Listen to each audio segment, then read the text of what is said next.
Isaiah 3. For behold, the Lord of hosts, doth take away from Jerusalem and from Judah the stay and the staff, the whole stay of bread and the whole stay of water, the mighty man and the man of war, the judge and the prophet, and the prudent and the ancient, the captain of 50, and the honorable man, and the counselor, and the cunning artificer, and the eloquent orator. And I will give children to be their princes, and babes shall rule over them. And the people shall be oppressed, every one by another, and every one by his neighbor. The child shall behave himself proudly against the ancient, and the base against the honorable. When a man shall take hold of his brother, of the house of his father, saying, Thou hast clothing, be thou our ruler, and let this ruin be under thy hand. In that day shall he swear, saying, I will not be an healer, for in my house is neither bread nor clothing. Make me not a ruler of the people. For Jerusalem is ruined, and Judah is fallen, because their tongue and their doings are against the Lord, to provoke the eyes of his glory.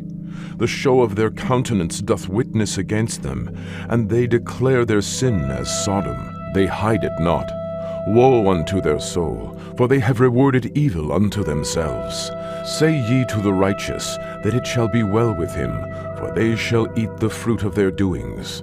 Woe unto the wicked, it shall be ill with him, for the reward of his hands shall be given him. As for my people, children are their oppressors, and women rule over them. O my people, they which lead thee cause thee to err, and destroy the way of thy paths. The Lord standeth up to plead, and standeth to judge the people. The Lord will enter into judgment with the ancients of his people, and the princes thereof.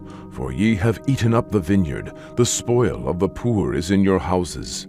What mean ye that ye beat my people to pieces, and grind the faces of the poor, saith the Lord God of hosts? Moreover, the Lord saith, Because the daughters of Zion are haughty, and walk with stretched forth necks and wanton eyes, walking and mincing as they go, and making a tinkling with their feet, therefore the Lord will smite with a scab the crown of the head of the daughters of Zion, and the Lord will discover their secret parts. In that day the Lord will take away the bravery of their tinkling ornaments about their feet, and their calls, and their round tires like the moon, the chains and the bracelets and the mufflers, the bonnets and the ornaments of the legs, and the headbands and the tablets and the earrings, the rings and nose jewels, the changeable suits of apparel, and the mantles and the wimples and the crisping pins, the glasses and the fine linen, and the hoods and the veils.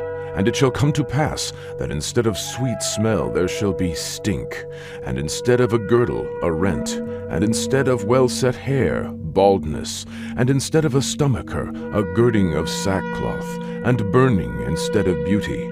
Thy men shall fall by the sword, and thy mighty in the war, and her gates shall lament and mourn, and she, being desolate, shall sit upon the ground.